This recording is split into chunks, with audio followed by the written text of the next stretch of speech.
Programa Bom Dia Cidade, né? Já ia até mudando o nome do programa.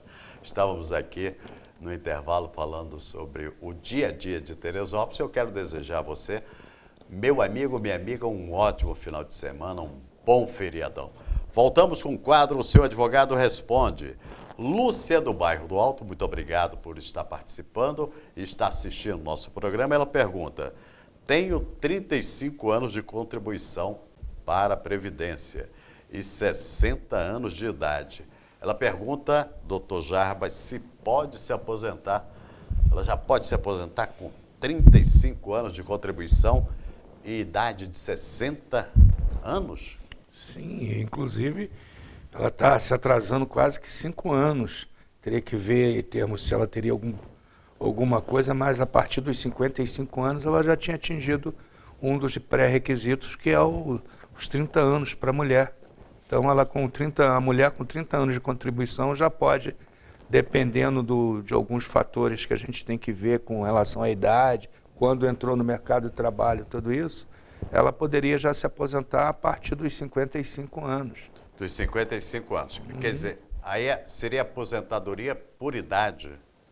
No caso dela, não. Por idade, não só por idade, nesse caso aí, atual, é por idade, por tempo de contribuição, porque tempo de contribuição ela teria que ter 30 anos, ela já tem 35, quer dizer que já atingiu. Ela tem 5 anos a mais. Por idade, ela teria que ter 60 anos, ela já tem. Então, os dois pré-requisitos necessários ela atingiu. Porque por idade, o pré-requisito por idade, Wilson, é 60 anos para a mulher e 15 anos, não chega a ser 15 anos, salvo a memória, 14 anos e 11 meses, 14 anos e 10 meses, aí eu não guardo essa coisa. Então a gente põe 15 anos que vai dar toda a quantidade de meses suficiente. Então a Lúcia, minha amiga do Alto, já pode procurar a agência da Previdência e requerer a sua aposentadoria. Evidentemente que a maioria das pessoas, mesmo aposentadas, continuam trabalhando porque com aposentadoria só não dá para viver. Antônio do Bairro da Barra, morador na Barra do Imbuí, ele diz o seguinte: trabalhei numa empresa, doutor Jarbas, que não recolheu o INSS, não recolheu para a Previdência e nem o Fundo de Garantia por Tempo de Serviço. Eu pergunto, posso ingressar na Justiça exigindo que esses depósitos sejam realizados? E o dano moral existiu? Ao meu ver, se ele teve necessidade de sacar o fundo e não tinha valores para a compra de uma casa, uma reforma, o que for, para mim isso é um dano moral. Apesar de muitas vezes alguns juízes falam de mero aborrecimento, isso não é mero aborrecimento, tá? Isso aí existe hoje dois lados. Existem pessoas que acham que às vezes as pessoas estão procurando muito a justiça, pedindo dano moral, porque querem enriquecimento ilícito. Isso não é enriquecimento ilícito. Isso estão querendo defender seus direitos. E esse é um direito. Nesse caso, em tela, eu também acredito que sim, que houve um dano à moral dessa pessoa. A pessoa, às vezes, precisando de um auxílio-doença, não pôde requisitar, seu fundo de garantia para coisa não pôde.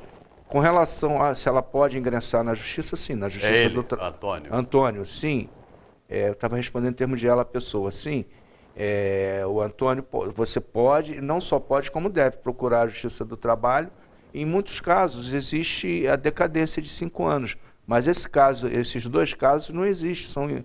Isso aí são coisas, a decadência disso aí é com 20 anos. Quer dizer, a prescrição do caso, não é isso? Só com 20 anos. Essa decadência desse direito só com 20 anos.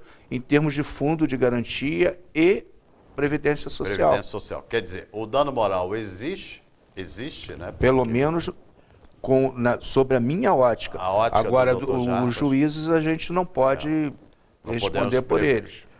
Aqui tem a Ellie, ela não quis dar o seu nome, pediu, até porque processos da vara de família, eles correm em segredo de justiça, Sim. Não é isso? Ela é do bairro de São Pedro. Diz o seguinte: doutor Jarbas, bom dia.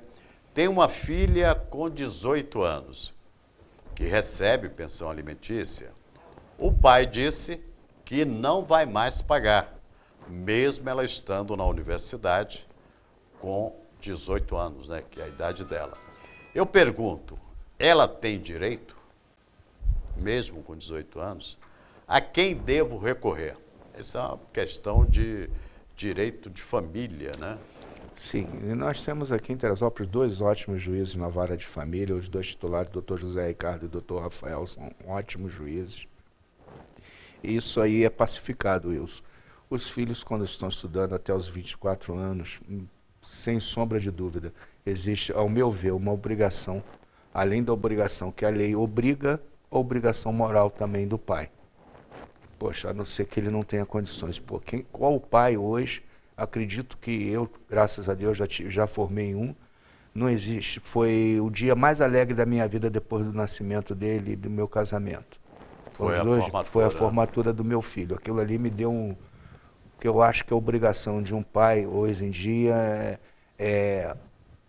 deixar um filho formado. Isso não existe... É o mínimo que se... Não existe alegria maior. Que se pode dar, né? Porque dinheiro acaba, mas o conhecimento, isso meu pai já me dizia, nunca, que a grande herança que se deixa é o conhecimento. Agora, doutor Jarbas, eu conheço alguns casos aí, já saindo da L, sua filha tem direito, mesmo com 18 anos, até os 24. Mas vamos supor que esse filho não seja aquele estudante que queira realmente passar de ano, porque aos 24 anos ele não se forme. Como é que fica? Infelizmente, a obrigação, de acordo com a lei, até os 24 anos. Até os 24 anos? Sim.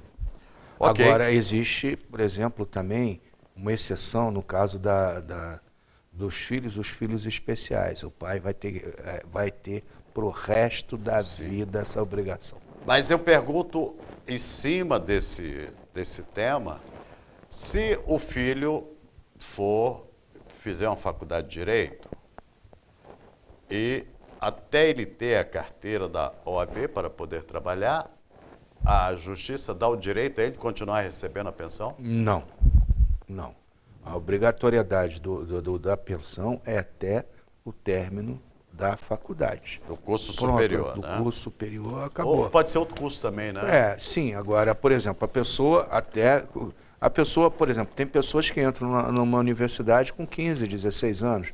Aí começou uma outra. O pai vai ter que até os 24 anos, sim. Mesmo fazendo a segunda ou terceira faculdade? Até os 24 anos, sem sombra de dúvida. Vamos agora até o interior do município. Um abraço aí para os amigos e amigas que nos acompanham pela internet. Muito obrigado pela audiência. João de Vargem Grande. Ele gostaria de saber quais são os direitos do lavrador e com quantos anos de trabalho o lavrador pode se aposentar. São praticamente os mesmos, o trabalhador rural e o trabalhador urbano, praticamente a mesma quantidade de contribuições, tá? Então, em termos de homem, 65 anos e, no mínimo, trabalhando 15 anos na lavoura. Ele vai poder se aposentar por idade. E no caso de, se ele trabalhou mais de 35 anos, aí tem que ver todos aqueles fatores, tem que ver quando começou, quando não começou, ele, a partir do momento que ele completou o 35º ano, e vendo talvez pode chegar a 37, 38 anos não existe contribuição no trabalhador rural. Mas não há uma lei especial não, né? Para o trabalhador rural há diferença. Existe uma lei especial porque o trabalhador rural, ele não precisa contribuir para a Previdência Social para se aposentar. Tá? E até mesmo se ele comprovar que ele já tem mais até mesmo por caso dele estar doente, para conseguir um auxílio-doença. Ele também tem direito a esse auxílio-doença desde que ele tenha alguns requisitos, que ele tenha cumprido os mesmos requisitos do trabalhador urbano. Aí ele entra com pedido se ele pode também se aposentar por invalidez, que ele não possa mais trabalhar na lavoura e não possa mais ter uma outra atividade de trabalho, né? Então ele vai poder se aposentar. Isso aí sem sombra de dúvida nenhuma, sem ter adquirido 35 anos de trabalho. Ele, por exemplo, ele trabalhou 10 anos e teve um problema e não pode mais trabalhar. E o trabalhador rural, de uma maneira geral, Wilson, ele normalmente... Tem um agrotóxico, né? Não só o agrotóxico, saúde não dele. só esse, mas também como a maior parte não tem um nível cultural. Eles mal sabem desenhar o nome, entendeu? Eu tenho uma quantidade muito grande de pessoas nessa área. Então, essas pessoas só sabem fazer aquilo, elas não têm a mínima preparação para fazer outra coisa. Não estão preparados para voltar tipo a de trabalho, nenhuma né? atividade que vai conseguir ele sobreviver. Ok. Nós estamos chegando ao final aí de mais um quadro, o Seu Advogado Responde. Quero agradecer a participação do Dr. Jarbas e o número do seu telefone, que as pessoas ficam ligando, e também o endereço, né, do escritório do Dr. Jarbas, já que muita gente quer saber qual o endereço do Dr. Jarbas e também o número do telefone. Olha, o endereço fica aqui na Avenida Delfim Moreira, 604, sala 203, e os telefones são o fixo 21 2643 1319 e o celular 998793118. Ok, muito obrigado, doutor Jarbas. Até a próxima semana. Igualmente, Wilson, até a próxima semana estaremos juntos e vamos comemorar Nossa Senhora de Santa Teresa agora, na quinta-feira. Ok, para você que está nos assistindo, daqui a pouco eu volto com mais informações e curta bastante esse feriado de Nossa Senhora Aparecida. Eu volto daqui a pouco.